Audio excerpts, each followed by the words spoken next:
సినిమాల్లో కనిపించి అలరించి ఎంటర్టైన్ చేసే ఈ హీరోల మీద ఎక్కడలేని అభిమానాన్ని పెంచేసుకుంటూ ఉంటాం. ఎంతలా అంటే చెప్పలేనంత. గుండెల్లో పెట్టి పూజించుకుంటూ గుడి కట్టించేస్తాం.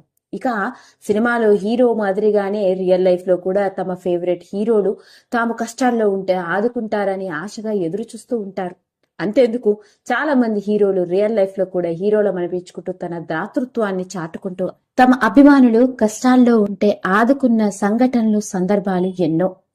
నిజం చెప్పాలంటే ఇలా రియల్ లైఫ్ లో మాత్రమే కాకుండా రియల్ లైఫ్ లో కూడా తమ గొప్పతనాన్ని చాటుకున్న హీరోలు మన తెలుగు సినిమా ఇండస్ట్రీలో ఉన్నారు అని చెప్పుకోవడానికి మనకి ఎంతో గర్వంగా ఉందనే చెప్పాలి. మరి సినిమాల్లో హీరో ఈ కష్టాల్లో ఉంటే ఆదుకున్నది ఎవరు? మరి అదే హీరోలు రియల్ లైఫ్ లో కష్టాలుంటే అభిమానులం అని చెప్పుకునే అందరూ నిజంగా ఆదుకుంటున్నారా? వాళ్ళ కష్టాలు ఎవరితో చెప్పుకుంటున్నారు? వాళ్ళు మాత్రం మనుషులు కారా అని అనిపిస్తూ ఉంటుంది. అవునండి, సిల్వర్ స్క్రీన్ మీద మెరిసే తారల్ని చూసి మనం దేవుళ్ళని పూజిస్తున్నట్టుగా ఆరాధిస్తుంటాం. కానీ వాళ్ళు కూడా రియల్ గా వాళ్ళు కూడా మనలాంటి మనుషులే అన్న విషయాన్ని మర్చిపోతున్న సందర్భాలు ఎన్నో. వాళ్ళ జీవితంలో కూడా కష్టాలు, నష్టాలు, ఒడిదుడుకులు, సుఖాలు, దుఃఖాలు సర్వసాధారణం. మరి అలాంటి ఓ కష్టంలో పడిపోయారు మన స్టార్ హీరో. తాను పడ్డ కష్టం గురించి చెప్తూ భావోద్వేగానికి గురయ్యారు. ఇక లేటెస్ట్ గా వెలుగులోకి వచ్చిన ఆ విషయం ఇప్పుడు అందరినీ ఆశ్చర్యానికి గురిచేసింది. మరి ఇంతకీ ఆ స్టార్ హీరో ఎవరో కాదండి, మన ప్రిన్స్ మహేష్ బాబు గారు.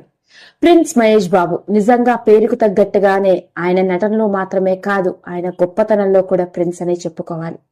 చైల్డ్ ఆర్టిస్ట్ గా ఎంట్రీ ఇచ్చి అంచెలంచెలుగా ఎదుగుతూ టాలీవుడ్ సినీ ఇండస్ట్రీ చరిత్రలే తిరగరాసే రేంజ్ లో గుర్తింపు సంపాదించుకున్నారు. ఓ పక్క స్టార్ హీరోగా వరుస సినిమా అవకాశాలతో వరుస సినిమా షూటింగ్స్ తో బిజీగా ఉన్నప్పటికీ ఫ్యామిలీ టైం ని ఎప్పుడూ మిస్ అవ్వడు. ఓ తండ్రిగా, భర్తగా, తన వంతుగా తన ఫ్యామిలీతో ఎప్పుడూ లైఫ్ ని ఎంజాయ్ చేస్తూ ఉంటారు. మరి అలాంటి ప్రిన్స్ మహేష్ బాబు గారు లేటెస్ట్ గా ఉన్నట్టుండి అందరి ముందు భావోద్వేగానికి గురయ్యారు. తాను పడ్డ కష్టం గురించి చెప్పుకొచ్చారు. అది విన్న వాళ్ళందరినీ కూడా కళ్ళు చెమర్చేలా చేసింది. మరి ఇంతకీ మహేష్ బాబు గారు అలా కష్టపడ్డ సంఘటన ఏంటయా అంటే తన ముద్దుల కొడుకు అయిన గౌతమ్ కృష్ణ గురించి. గౌతమ్ కృష్ణ పుట్టినప్పుడు జరిగిన సంఘటన. గౌతమ్ పుట్టడమే చాలా క్రిటికల్ గా పుట్టారని, పుట్టినప్పుడు నా చేయి అంత కూడా లేడు, 6 వారాల ముందే పుట్టడంతో చాలా ఇబ్బంది పడాల్సి వచ్చిందని చెప్పుకొచ్చారు.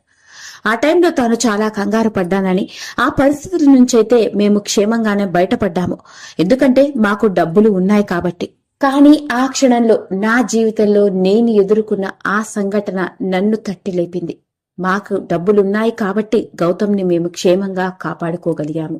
మరి అదే పరిస్థితి డబ్బు లేని వాళ్ళకి ఎదురైతే ఆ చిన్నారుల పరిస్థితి ఏంటి? వాళ్ళని ఎవరు ఆదుకొట్టారు? ఆ పరిస్థితుల్లో ఉన్నప్పుడే నేను తీసుకున్న నిర్ణయమే ఇది. నాకు డబ్బులున్నాయి కాబట్టి నేను ఓకే, కానీ డబ్బు లేని చిన్నారి జీవితాల్లో కూడా వెలుగు నింపాలి అనుకునే ఈ సేవా కార్యక్రమాన్ని చేపట్టాను అంటూ ఆయన భావోద్వేగానికి గురయ్యారు. ఇక ఈ విషయాన్ని లేటెస్ట్ గా ఈ మధ్య కాలంలో మోస్ట్ ఎంటర్టైనింగ్ గా సాగుతున్న ఓ ప్రోగ్రామ్ లో చెప్పడం, అది లేటెస్ట్ గా వెలుగులోకి వచ్చి అభిమానులందరినీ మా ఫేవరెట్ హీరో నిజంగానే దేవుడు అని అనిపించుకునేలా చేసింది. మొత్తానికి మహేష్ బాబు గారి జీవితంలో ఎదుర్కొన్న ఈ కష్టం గురించి ఆయన చెప్పడం, ఎప్పుడు పెద్దగా ఆయన పర్సనల్ లైఫ్ గురించి ఆయన మాట్లాడారు. అంతెందుకు, ఇంత గొప్ప సేవా కార్యక్రమం చేస్తున్నప్పుడు కూడా ఏనాడు కూడా ఆయన దాని గురించి చెప్పుకోకపోవడం అనేదే ఆయనలో ఉన్న గొప్ప వ్యక్తిత్వానికి ఓ చిన్న మచ్చుతునక అని చెప్పాలి. అలాంటి మహేష్ బాబు గారు భావోద్వేగానికి గురైన ఈ విషయం లేటెస్ట్ గా వెలుగులోకి వచ్చి ఇప్పుడు సోషల్ మీడియాలోని అభిమానులందరినీ ఆకట్టుకుంటోంది. ఏదైనా సరే, హీరోలు కావచ్చు, ఇంకెవరైనా కావచ్చు, ఎవరైనా సరే వారి జీవితంలో కష్ట నష్టాలు, ఒడిదుడుకులు సర్వసాధారణం. కాకపోతే మన ఫేవరెట్ హీరో అవ్వడంతో అది మనల్ని కూడా బాధించేలా అనిపిస్తూ ఉంటుంది. వాళ్ళ సుఖాలు మన సుఖాలు, వాళ్ళ కష్టాలు మన కష్టాలు అనుకుంటాం కాబట్టి ఏం జరిగినా ఇంతలా కదిలిపోతూ ఉంటాం. సరేనండి, లేటెస్ట్ గా వెలుగులోకి వచ్చిన ఈ విషయం ఇప్పుడు సోషల్ మీడియాలో మంచి హాట్ టాపిక్ గా మారింది. వీడియో కనుక మీకు నచ్చినట్లయితే లైక్ చేయండి, షేర్ చేయండి, సబ్స్క్రైబ్ చేసుకోండి. మరిన్ని వీడియోస్ కోసం పక్కనే ఉన్న బెల్ ఐకాన్ని నొక్కడం మాత్రం మర్చిపోకండి.